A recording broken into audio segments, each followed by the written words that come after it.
오늘은 요한계시록 특강 일부로서 무식한 전쟁 종말론자들의 헛소리라는 제목으로 12번째 은혜의 시간을 가지고자 합니다. 우리가 요한계시록을 영원한 복음이라고 하는 데는 이론의 여지가 없습니다. 이 세상에 등장했던 그 모든 전쟁 종말론자들, 요한계시록을 해석한다는 사람치고 요한계시록의 환상을 전쟁 이야기로 해석 안 한 사람들이 아마 단 한 명도 없을 것입니다. 그만큼 희귀합니다. 그런데 그들도 그런 전쟁 가상 소설을 하나님의 말씀이라고 퍼뜨리면서도 이것이 영원한 복음이라고 했습니다. 영원한 복음. 우리가 요엘 선지서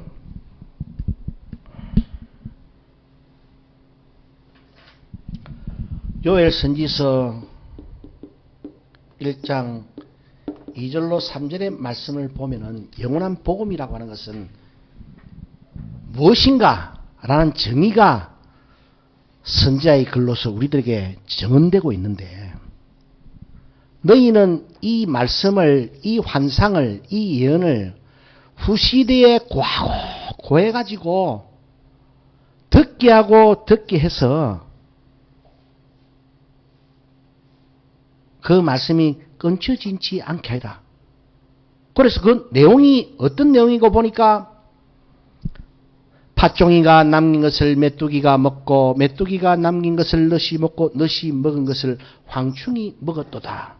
이게 뭡니까? 그 당시 농경사회에서, 오늘 이 문명사회에는 이런 언어가 이 마음에 확 와닿지가 않습니다. 메뚜기대가 출몰을 하든지 말든지 우리는 자동차 시속 120km로 달려가면 그만인데, 맞잖아요. 그러나 그 당시의 사고방식에서는 그 농경 문화에서 이 말은 엄청난 재앙을 전제하고 있습니다. 이야, 팥종이가 남긴 것을 메뚜기가 와서 다 먹어버리네. 메뚜기가 남긴 것을 넛이 와서 다 먹어버리네. 넛이 남긴 것을 이제는 황충이 와가지고 다 먹어버리네. 이거는 완전한 절망을 예언하는 겁니다. 그래서 우리는 후시대에 고하고 고해야 되는 이 영원한 복음의 주제가 무엇인가 하면은 재앙입니다. 재앙. 그러고 그 당시 농경사회에서는 이 재앙은 심판을 의미했습니다. 이거는. 왜? 농사 잘 되게 하려고 갖가지 우상한테 경배를 했는데, 그런 시대인데 목숨 걸고 하나님의 말씀을 어겨가면서까지 명문화되어 있잖아요. 절대로 하나님의 형상을 이 땅에 금수의 형상이나 자연 그런 현상으로 만들지 마라. 그래도 목숨같이 그 말씀을 어겨가면서까지 그 다른 우상에게 절했던 이유가 뭡니까? 농경사회에서 농사 잘 돼가지고 좀 배부르게 살아가는 세상을 꿈꿨기 때문에 목숨 걸고 하나님의 말씀을 어겨가면서까지 목숨 걸고 우상을 섬겼단 말입니다.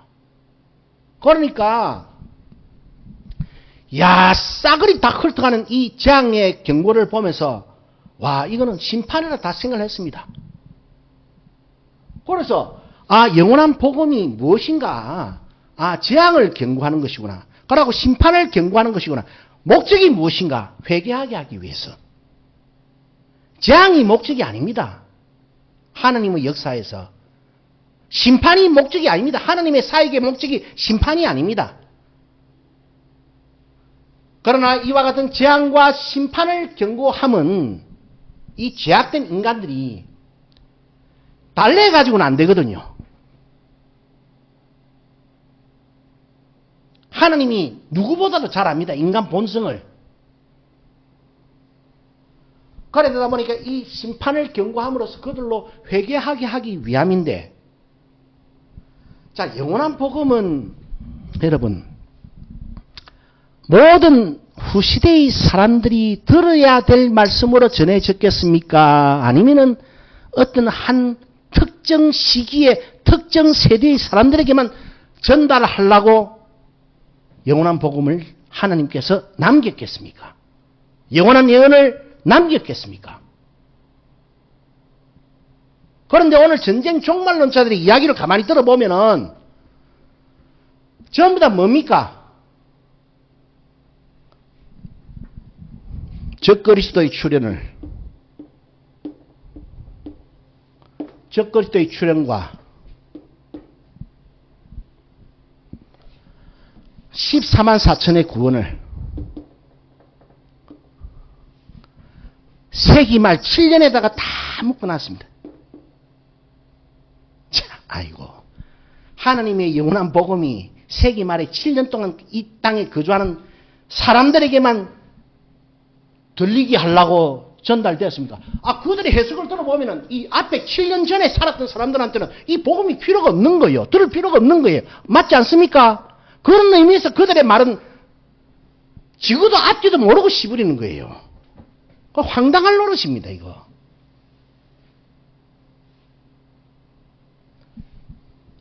그 14만 4천과 관련해서는 이걸 갖다가 심지어는 실제 이스라엘 백성 가운데서 14만 4천이 나온다고 이야기를 하는 사람들도 있다고 했잖아요. 많은 학자들이 그렇게 떠들어댑니다. 이야, 참. 영원한 복음이 세기 말 7년 동안에 지금 알다나 추수될 사람들에게만 들려져야 될 복음입니까? 또 더 나아가서 이스라엘 나라 백성한테만 들려져야 될 복음입니까? 자기들은 아니라 하지만은 결과적으로는 그들은 자기들이 전하는 영원한 복음이라고 시고 전하는 그 허무맹랑한 예언이 말입니다. 그 시대 7년 동안에 그 14만 4천한테만 딱 적용되는 이야기로 떠들어대고 있단 말입니다. 이해가 안 됩니까? 이스라엘의 구원과 관련해서는요, 못을 박아놨습니다. 사도 바울이. 여러분, 지금 저 중동 전쟁 소식 들으면서 그 네타냐후가 무슨 완전히 정신 차리고 돌아와가지고 하나님을 자기들이 못 박아 죽인 예수를 갖다가 하나님하고 전도자 몇 명 들어가서 전도한다고 그 핵심 되겠습니까? 예? 팔레스타인 여성이 지나가는데 그 이빨 허옇게 드러내놓고 웃는 이스라엘 병사가 말입니다. 한국 땅에서 보낸 전도자 한 사람 이야기 듣고 아이고 2000년 전에 못 박아 죽인 그 예수가 우리의 메시아였구나라고 통곡하고 지가 한번 잠시 눈물 흘리고 뉘우쳤다 할지라도 제자들로 걸어갈 수 있겠어요? 와, 참. 그러고도 영원한 복음이라고 떠들어대는 거 보면은요,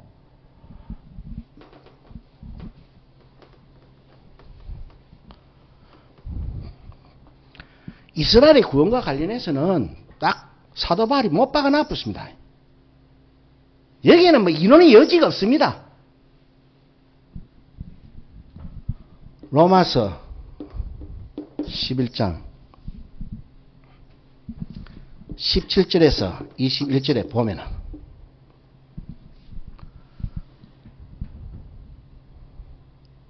돌감람나무 가지와 참감람나무 가지의 비유를 통해 가지고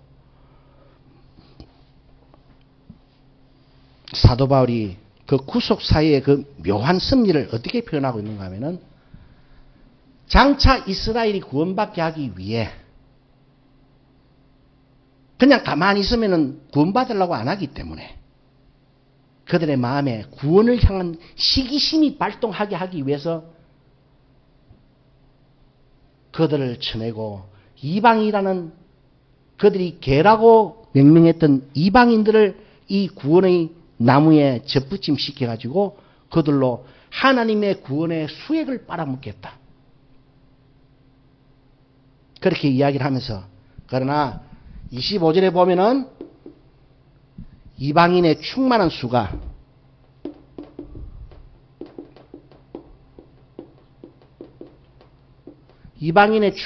돌아오고 난 다음에 이 이방인의 충만한 수가 어떻게 돌아왔는지, 몇 명이 돌아왔는지, 다 돌아왔는지, 70%만 돌아왔는지 이건 누구만 압니까? 인류 역사에 그 2000년 동안 살아오는 모든 사람들에게 물어봐도 정확한 답을 내줄 사람은 아무도 없습니다. 이거는 답을 내줄 사람은 예수 그리스도가 다시 오셔야만이, 예? 이방인의 충만한 수가 몇 프로를 말하는 것인지, 몇 명을 말하는 것인지,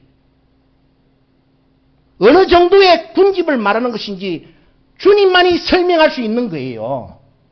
그러면서 사도 바울이 못을 딱 받기를 26절에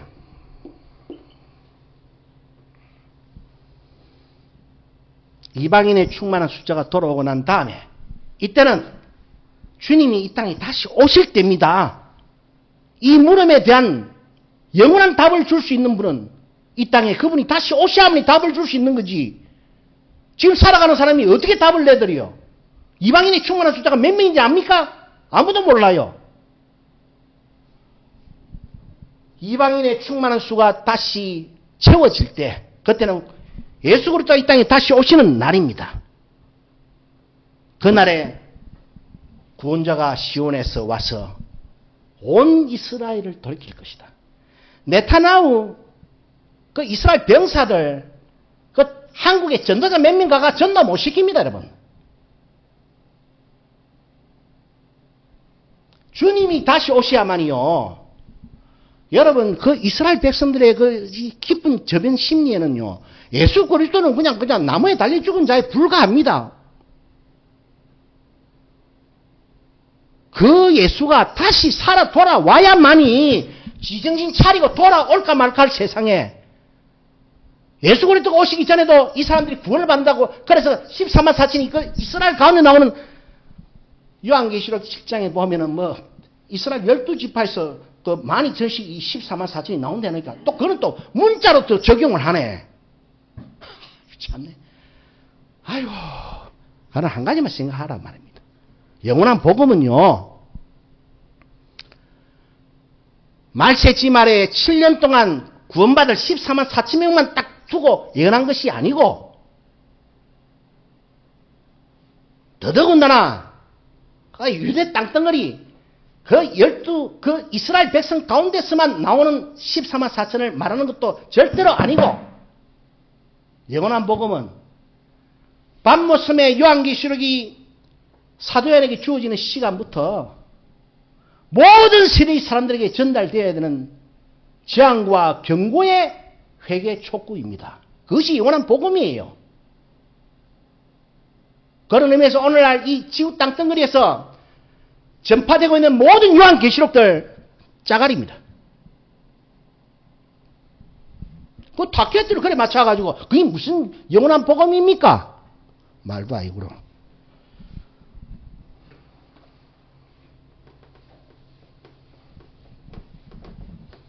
그러고 이 요한계시록의 그 많은 전쟁 환상을 올바로 이해하고 그 환상을 통해서 하나님의 말씀을 전달하기 위해서는 제가 말씀을 누누이 드렸잖아요. 요한계시록은 장면 하나마다 하나님의 말씀하심, 하나님의 말씀하심, 하나님의 말씀하심, 하나님의 거듭 말씀하심, 하나님께서 거듭 말씀하심, 하나님께서 진실로 말씀하심, 하나님께서 진실로 말씀하심, 하나님께서 진실로 말씀하심으로 해석을 해야 요한계시록이 영원한 복음이 되는 거예요. 그래서 요한계시록에 많은 재앙의 환상이 나오는 것이고 간간히 회개하지 않는다라는 하나님의 준엄한 판단이 전달되고 있는 것입니다. 그게 무슨 영원한 복음이라고. 아이고. 요한계시록을 바로 이해하기 위해서는 제가 저번에도 말씀을 드렸지만은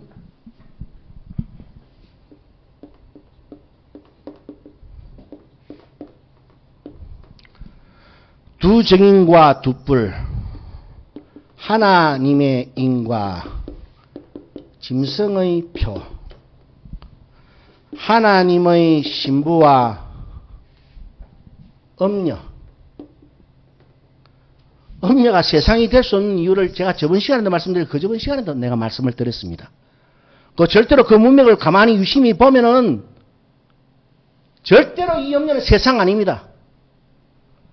하나님의 신부와 음녀, 그 다음에 거룩한 성 새 예루살렘과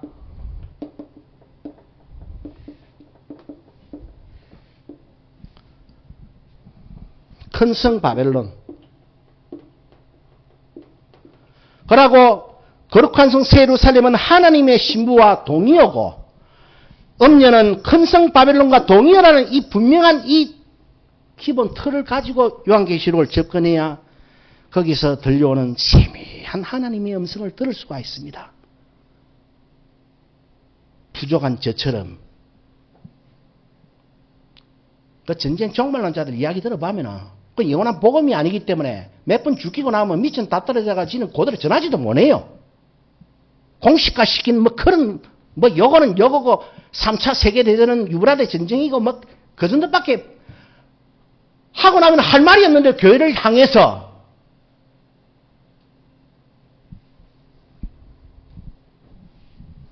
이 원리를 이 주축들을 명확하게 잘 놓아야 요한계시록에 등장하는 그 모든 극렬한 환상들을 통한 하나님의 준엄하고도 세미한 음성을 우리가 이해할 수 있습니다. 하나님 정말로 특이하신 분이십니다. 지금 우크라이나 땅에서만도 수백만의 사람이 전기 끊기고 물 끊기고 집대까지 다 때려 빠져버리고 왜 그런 참상을 우크라이나들이 당해야 되는가? 그것이 뭐 지금 이 시대에 우크라이나들만 당하는 재앙입니까? 그 앞에 이전까지는 얼마나 많은 재앙들이 있었고 그 재앙 가운데 얼마나 많은 사람들이 죽어가고 슬퍼하고 절망하고 괴로워했습니까? 그 이유가 무엇인지라고 하나님한테 한번 물어보십시오. 하나님 절대로 대답 안 해주십니다.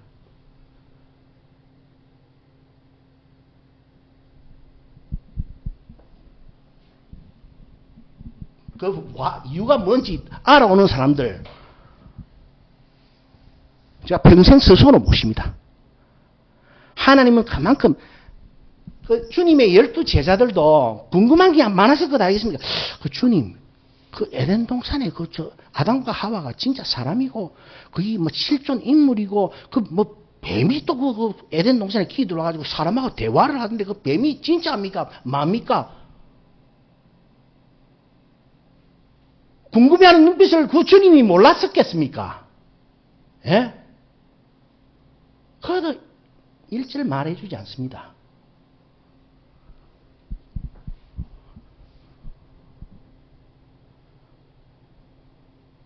오늘 전쟁 종말론자들이 여기서도 이래 떠들고 저기서도 저래 떠드는데 그들이 너가 참 못난 놈들은 한마디만 하시면 될 건데 가만 내버려둬요.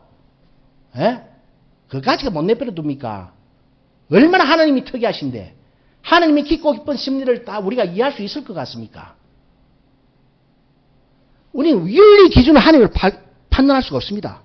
욥이 마지막에 꼬꾸라지잖아요. 어떻게 꼬꾸라집니까? 막 별거 뭐 뭐든지 인생 처지나 주변에 뭐 자기보다 잘된 사람, 자기보다 평안한 사람, 자기보다 신앙도 없었는데, 자기보다 말씀도 살지 않았는데, 평안하게 사는데 말씀대로 살았고 열심히 예배드리고 정말로 하나님의 말씀을 주야로 묵상하며 살았던 자기에게 왜 이런 고난이 닥치는 것이고, 막 오만 때만 인간의 잡지식 가지고 막 인간의 논리 가지고 인간의 판단을 가지고 아무리 물어봐도 하나님 절대 대답 안 해준다니까. 네 악어가 입이 와 그래 큰 줄 아나? 하마가 입이 얼마나 큰 줄 아나? 아 그런 거 말씀하시잖아요. 결국에는 뭐라 말합니까? 아이고 내가 막 필요도 없는 걸 가지고 죽겠습니다. 머리 팍 박아버리니까 하나님이 그때부터 은총의 빛을 비추어 주셨습니다. 소소하게 답 안 합니다. 오늘날 이 교회 안에 출석하는 그 모든 떼거지 교인들이 말입니다. 가라지 새끼들이. 기도 10분만 하고 나도 하나님 음성 들을 때 쌓고 주책들을 떨어 샀는데, 그 정말 무식한 인간들입니다, 그거. 여하튼 이 뼈들을 알아야 돼요. 두 정인과 하나님의 인이 하나님의 말씀대로 사는 신앙과 관련이 있고, 두 뿔과 짐승의 표가 하나님의 말씀대로 살지 않는 비신앙과 관련이 있고, 예를 들면은 그 다음에 하나님의 신부와 거룩한 성 새 예루살렘이 모세 선지자가 사망과 저주의 두 길, 축복과 멸망의 두 길, 생명과 사망의 두 길을 다 극명하게 예언한다 아닙니까? 그 두 가지 외에 다른 잣대는 없습니다. 거기에 뭐 논리적 보완이나 논리적 변명이나 이런 게 전혀 개입되지 않아요. 딱 이 두 가지만 선언되고 거기에 대한 결말을 너희가 바른 말씀으로 살아가지고 거기에 축복에 동참할 것이냐 아니냐, 아니면 영원히 저주받을 것이냐 영원히 심판받을 것이냐, 딱 거기에 대해서만 말을 하지 뭐 잡다한 이야기 안 합니다. 예화 같은 게 어디 있습니까 그거. 이 하느님의 신부 거룩한 성 새 예루살렘과 엄녀와 큰 성 바벨론을 통해 가지고 하느님의 영원한 축복과 영원한 저주, 영원한 축복과 영원한 심판, 영생과 영원한 죽음, 이 두 가지 길이 주어지게 된다라는 그냥 원론적인 그냥 선지자들의 예언의 그 흐름의 전통 위에 있습니다. 이 맥락을 이해하고 요한계시록을 우리가 이제 접해 들어가야 전쟁 종말론자들의 헛소리에 귀가 솔깃해지지 않을 것이며,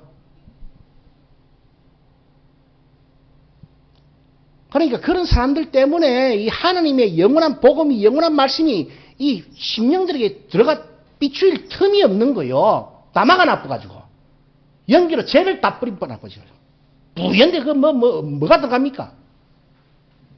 심장들이 시큼해져 붙는데 뭐.